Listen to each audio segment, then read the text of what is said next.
अमरकंटक के जंगलों में एक ऋषि का प्रसिद्ध गुरुकुल था।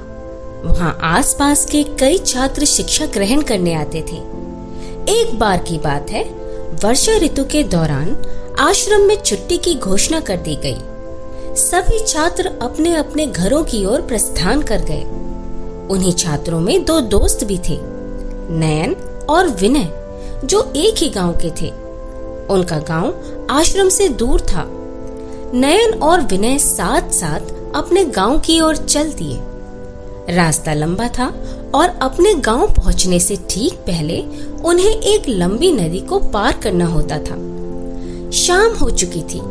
दोनों छात्र नदी के किनारे पहुंच गए। उन्होंने देखा कि वहां एक जवान स्त्री खड़ी है। उसे भी नदी पार कर उस तरफ जाना था, परंतु वो नदी पार करने से डर रही थी। उसे नदी की गहराई का पता नहीं था।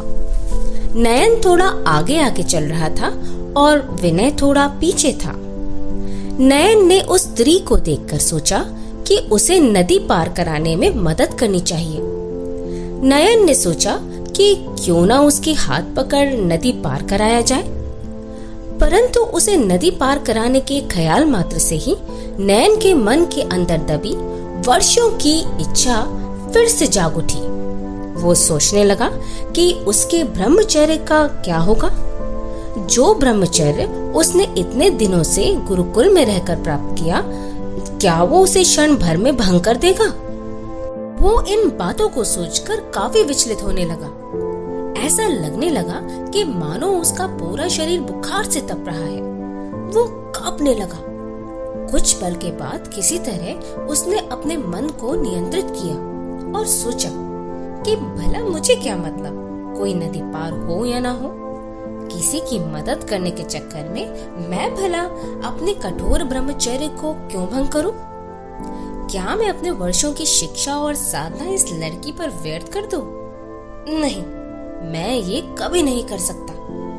इतना सोचकर नयन अपनी आंखों को बंद कर लिया, पर आंखें बंद करने से क्या ही होता।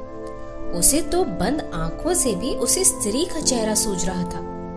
वो उसे और भी ज्यादा आकर्षक दिखाई दे रही थी। आंखें तो बंद थीं, मगर नयन के मन के भीतर सोई हुई कामुक इच्छा जाग गई थी। वो उसी स्थिति में आंख बंद किए हुए जैसे तैसे उस स्त्री के बगल से होता हुआ नदी में उतर गया। जब उसने नदी पार कर ली तो पीछे मुड़कर देखा और स्तब्ध हो गया। उसने देखा कि उसका मित्र विनय उस नौजवान लड़की को अपने कंधे पर उठाकर बड़े आराम से नदी पार करवा रहा है। ये देखकर उसके मन में वासना की आग और भी ज्यादा भभक उठी। उसका मन कामुक सा होने लगा।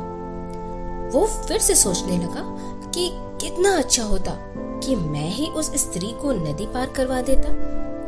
पर अगले ही पल उसने अपने शैतान मन को डांटा और कहा कि मैं कैसा पागलपन की बात कर रहा हूँ। मैं जो एक ब्रह्मचारी हूँ, उस स्त्री को अपने कंधे पर लेकर अपनी साधना नष्ट कर लूं? नहीं, कभी नहीं। औरत का शरीर गंदगी का ढेर है और उस गंदगी को मैं अपने कंधे पर कभी भी नहीं ले सकता। पर जब वो अपने मित्र विनय को ये सब करते देख रहा था तो वो अंदर ही अंदर आग बबूला हुआ जा रहा था। पर उस वक्त वो किसी तरह संयम बांधे था और उसे कुछ नहीं कहा। कुछ देर में विनय ने लड़की को नदी पार करा दी और लड़की उसे धन्यवाद कहकर आगे बढ़ गई। अब दोनों मित्र अपने गांव की ओर पुनः बढ़ गए। कुछ ही कोस में उनका घर था। घर पहुंचने से ठीक पहले नयन ने क्रोध भरे स्वर में विनय से कहा कि तुमने आज सारी मर्यादाएं लांघ दी हैं। अपवित्रता की सारी सीमाओं को तुमने आज पर कर दिया। तुम भला एक स्त्री को अपने कंधे पर उठाने का कुकृत्य कैसे कर सकते हो? तुमने अपने ब्रह्मचर्य का ख्याल तक नहीं आया। इतने वर्षों का संयम तुमने पल भर में नष्ट कर दिया।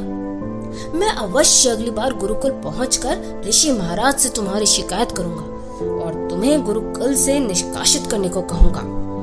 विनय चौंका और उसने नयन से कहा, तुम क्या कह रहे हो? हाँ, मैंने उस स्त्री को नदी पार करने में मदद की, उसे कंधे पर उठाया भी था, मगर नदी पार करवाकर उसे वहीं छोड़ दिया। पर तुम्हारे वचनों से मालूम होता है कि तुम उसे अभी तक ढो रहे हो। तुमने तो जबकि उस स्त्री को उठाया भी नहीं, फिर भी अपने दिमाग में अभी तक उसे उठाए हुए हो। मैं तो सोच रहा था कि तुम किसी ध्यान में थे, इसलिए बिना उस स्त्री को देखे, बिना उसकी मदद किए आगे बढ़ गए। पर अब मेरी समझ में आई, तुम तो उसे मन ही मन नदी पार कराने में लगे थे। उसके प्रति खराब इच्छा तो तेरे मन में थी, ब्रह्मचर्य तो तुम अपना भंग कर रहे थे।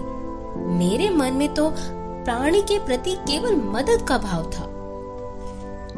मित्रों, हमारे भी जीवन में कई बार ऐसा होता है जब हम उन पुरानी चीजों को अपने मन में ढो रहे होते हैं जिनको लेकर हमारे भीतर लड़ाई चल रही होती है, और इस बात का हमें पता भी नहीं चल पाता कि हम बेकार के मानसिक बोझ को अपने साथ ढो रहे हैं। हम जिन चीजों को अपने भीतर दबा कर रखते हैं, वो दबाव धीरे धीरे घाव बन जाते हैं और हमें पीड़ा देते हैं। ये दबाव हमारे मन को नफरत और चिड़चिड़ेपन से भर देती है और हमारा जीवन तहस नहस होने लगता है। जीवन में नेगेटिविटी आने लगती है।